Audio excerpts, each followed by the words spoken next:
Tax dollars gone wild. Hello everyone and welcome to the show where we try to make sense of the nonsensical, or at least laugh at the sheer absurdity of it all. Today, we're diving headfirst into the murky waters of government spending, and let me tell you, it's a deep, dark, and often hilarious abyss.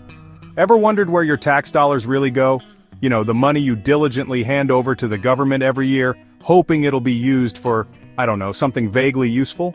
Well, buckle up, because some of the projects might leave you stunned.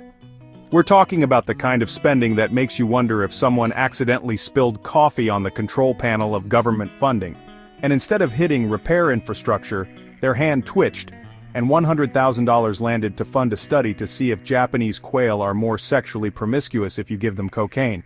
Don't worry, we'll get to that one. But first, let's take a step back and look at the bigger picture. Government spending is a vast and complex web of allocations, grants, and subsidies. Behind every dollar spent, there's a team of bureaucrats making decisions, often with the best intentions, but sometimes with baffling results. Have you ever scratched your head wondering why certain projects get funded while others don't? You're not alone. Headlines about bizarre government expenditures often make the news, leaving taxpayers bewildered and sometimes amused. Our mission today is to examine some of these expenditures under a magnifying glass and see just how wild things can get.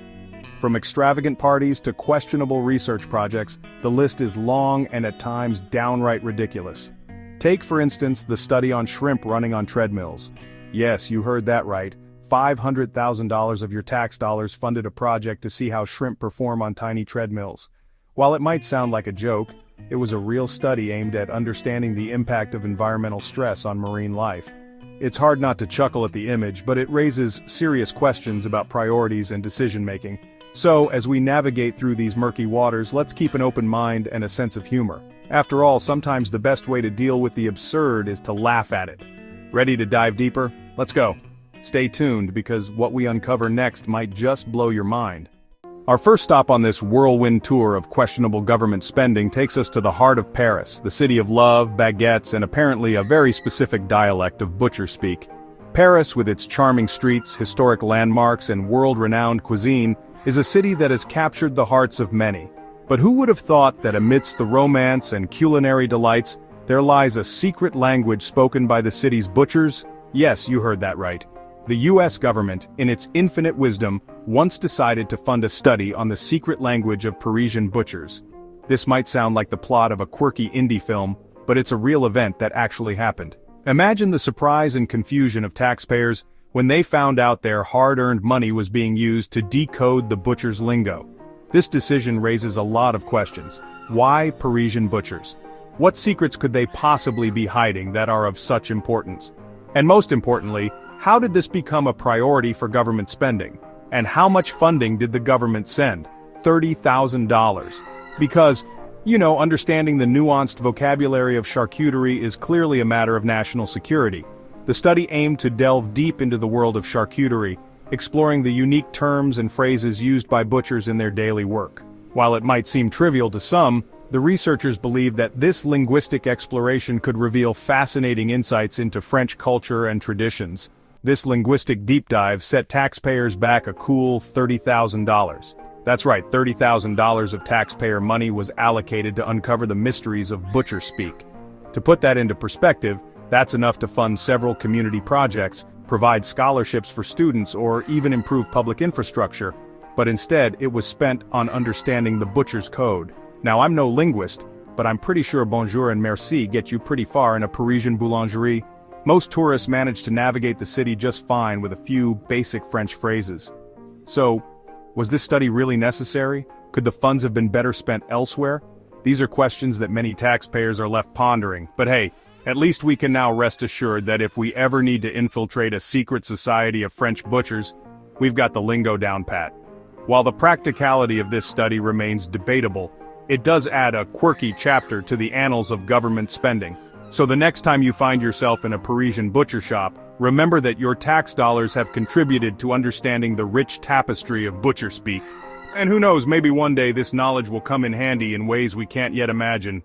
Next up, we're flushing away another chunk of taxpayer money, this time in the name of technological advancement.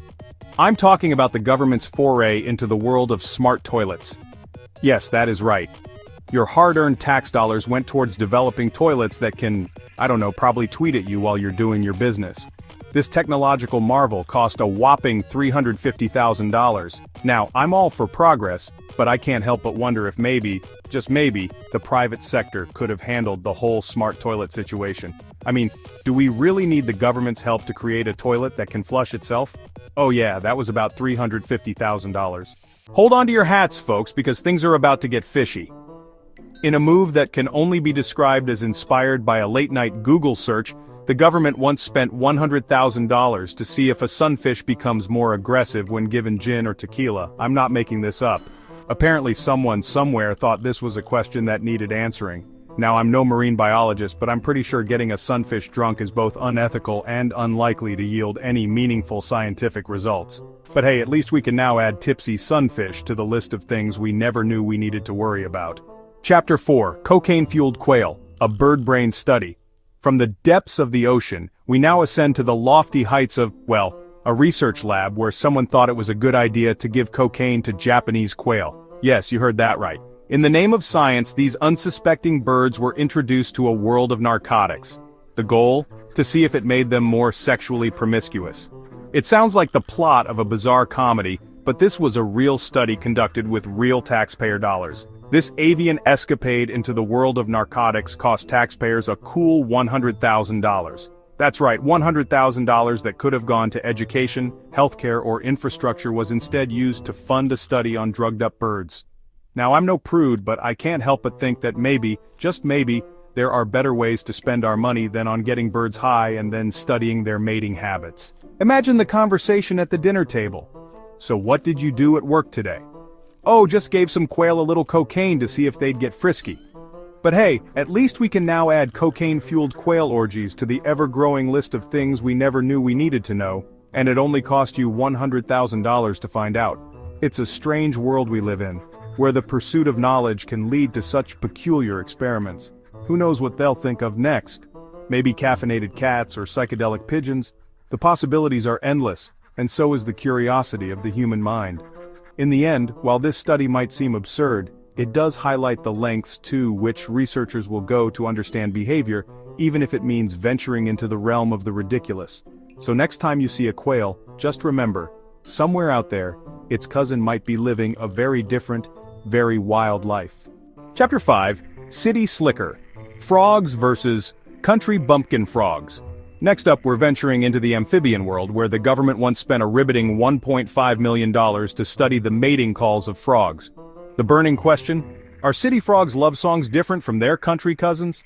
Now I'm all for appreciating the diversity of nature, but I can't help but wonder if this was the most pressing scientific question facing our nation at the time. I mean, did we really need to shell out $1.5 million to learn that city frogs might have a slightly different accent?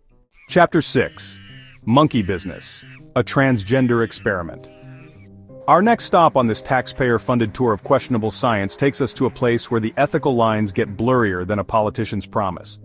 We're talking about a project that involved making monkeys transgender to study HIV in trans women.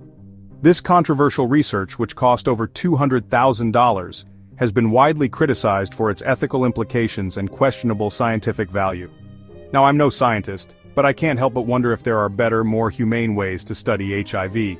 This project raises serious questions about animal welfare and the limits of scientific inquiry. Chapter 7: Selfie Indulgence, a $1 million grin. From the ethically dubious to the just plain ridiculous, our next stop takes us to the land of selfies. Yes, you heard that right.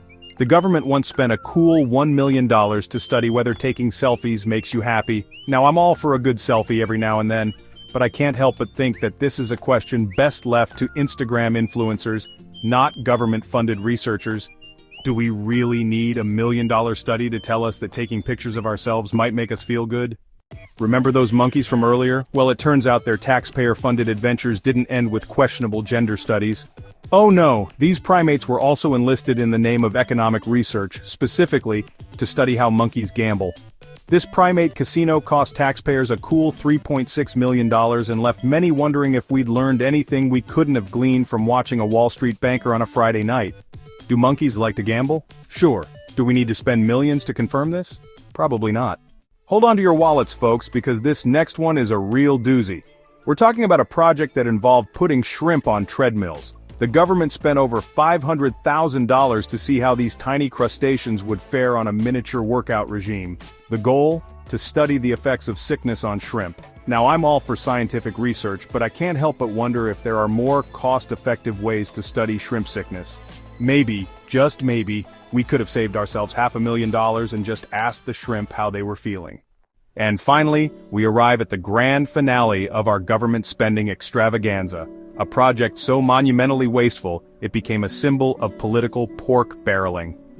I'm talking, of course, about the infamous Bridge to Nowhere. This $400 million project aimed to connect the town of Ketchikan, Alaska to an island with a population of, wait for it, 50 people. Yes, you heard that right. The government almost spent $400 million to build a bridge to an island with fewer residents than a small apartment building. Thankfully, this project was eventually scrapped, but not before it became a shining example of what happens when government spending goes unchecked. So, there you have it, folks. A whirlwind tour of some of the most questionable, absurd, and downright wasteful ways your tax dollars have been spent. From Parisian butchers to shrimp treadmills, we've seen it all. These projects make us wonder, could these funds have been better spent elsewhere? Could they have gone towards education, healthcare, or infrastructure? Or maybe, just maybe, we could have kept that money in our own pockets. What do you think is the biggest waste of tax dollars? Let me know in the comments below.